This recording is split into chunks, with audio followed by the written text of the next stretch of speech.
Okay, so if you're looking at your worksheet, sample problem 2 says a 2.5 kilogram block slides down a 25-degree incline. So a 2.5 kilogram block slides down a 25-degree incline. The block starts from rest and accelerates at a rate of 1.2 meters per second squared down the ramp. So we're going to put 1.2 meters per second squared down the ramp. And then the question says, what is the coefficient of friction between the block and the incline? So I'm looking for the coefficient of friction. So if you recall from yesterday, our normal graph looks like this, but since we're on an incline now, we're going to shift it. And when we shift it, it's going to shift our x and y. So basically, this is going to be your y, like this.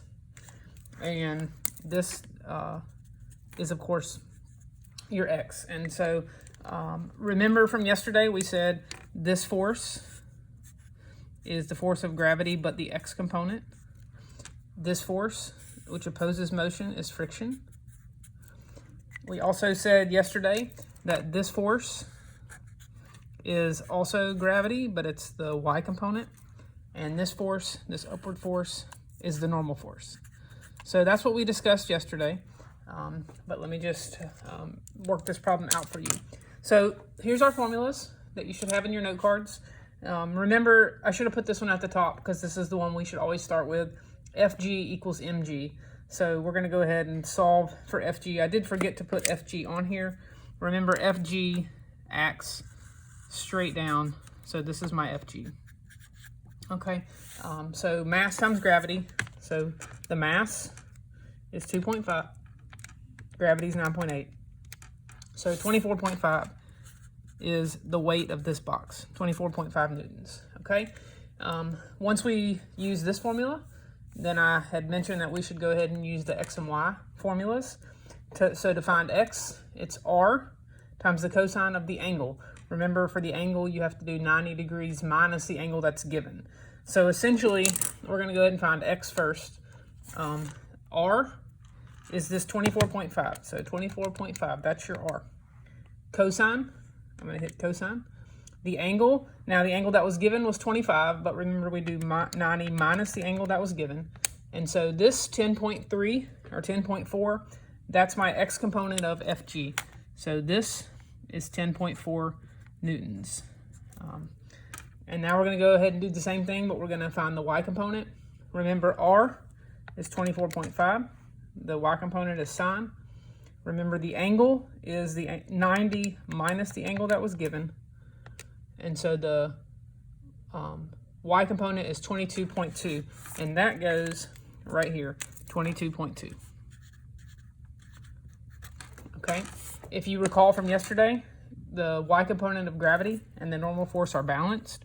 So the normal force is also 22.2 newtons.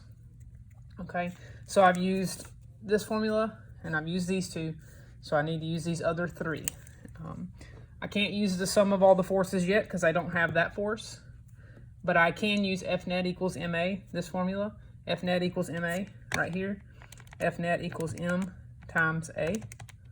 So the F net looks to be 3. So I'm going to fill that in right here. This is 3 newtons. Now that I've used that formula, now I can use this top formula. F net equals the sum of all the forces. Remember, we don't have to include these two. They already cancel each other out. The only other forces left is this one and this one. And so F net equals the sum of all the forces. So Fg plus Ff. So that's the formula. F net is 3. Fg of x, this is of x, remember. Fg of x is 10.4 plus friction. And I'm solving for friction, so you subtract 10.4 on both sides. Those cancel. So I'm left with friction equals, in your calculator, just type in 3 minus 10.4, negative 7.4. So that's how much friction I have. Remember, I don't have to write it as negative because the arrow is showing me that it's negative. It's pointing backwards. And so now I've completed my free body diagram.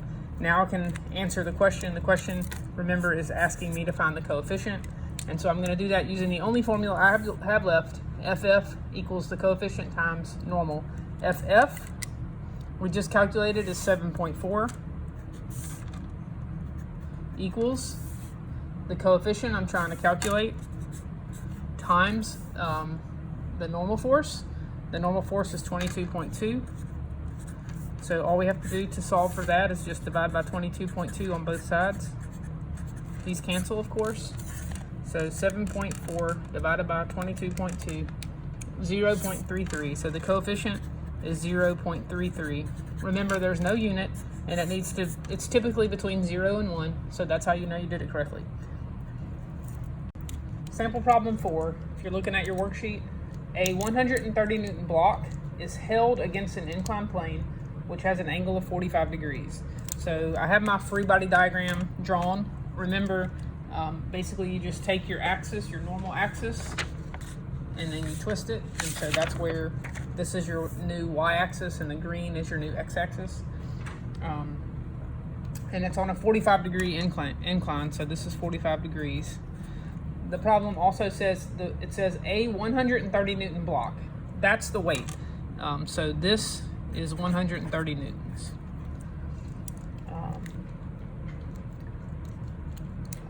If the coefficient of friction is 0.62, will the block slide down the incline when released? So the coefficient of friction is 0.62.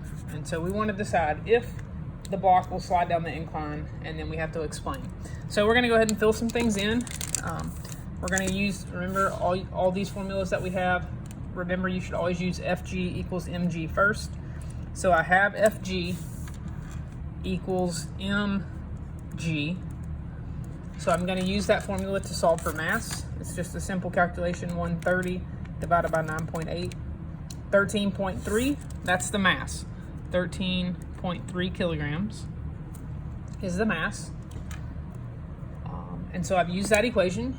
Now let's see if we can use any other equations. Well, let's go ahead and use the x and y, because that's what we should always do next. Remember, r is this 130.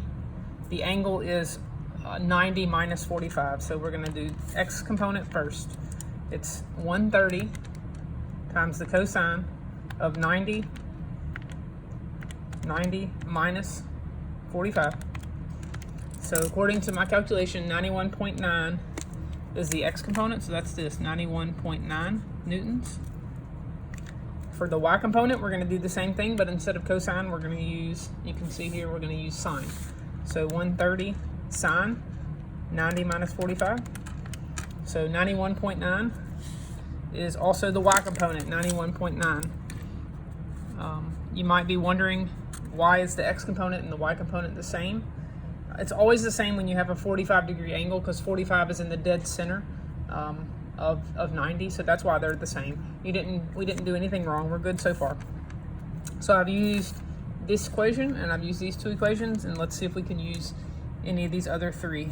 I cannot use F net equals the sum because I don't know this just yet. F net equals ma, I don't know a. Force of friction equals the coefficient times F normal. That's the one that we're going to use. I don't have F normal, but remember the two red ones are the same. So if this one's 91.9, this one is also 91.9. I know the coefficient is 0.62. So all I'm going to do to calculate friction, I'm going to type in the coefficient, 0.62, times the normal force, 91.9. So this tells me I have 56.9 newtons of friction. Right here, 56.9 newtons of friction. Okay, so I've filled in everything around. Once I've filled in everything around, I have these two formulas left, sum of all forces or MA. I still can't use MA because I don't have A, but I can use F net equals the sum of all forces. So I'm going to do that. F net equals the sum of all forces. Remember, we don't have to include these two. They cancel each other out. The only forces that are left are the green ones. So 91.9 and 56.9. Remember, it's opposing motion, so it's negative 56.9. This is an equal sign. So to find F net, 91.9 plus a negative 56.9. So F net is 35. I can put that right here, 35 newtons. And the only formula left now is F net equals MA. So F net equals MA. All you do is F net divided by the mass. So 2.6 is the acceleration. And the question asks, will the block slide down the incline when released, and explain. So looking at your free body diagram, it's asking, is there enough force for it to slide down the ramp, for it to slide that way? So think about a game of tug of war. You have this side pulling with 91.9, this side pulling with 56.9. So which side's going to win? This side's stronger. This side's going to win, which is going to allow it to slide down the ramp. So yes, it will slide down the ramp. Why will it slide down the ramp? Your FG X component is larger than your friction, allowing it to slide down the ramp.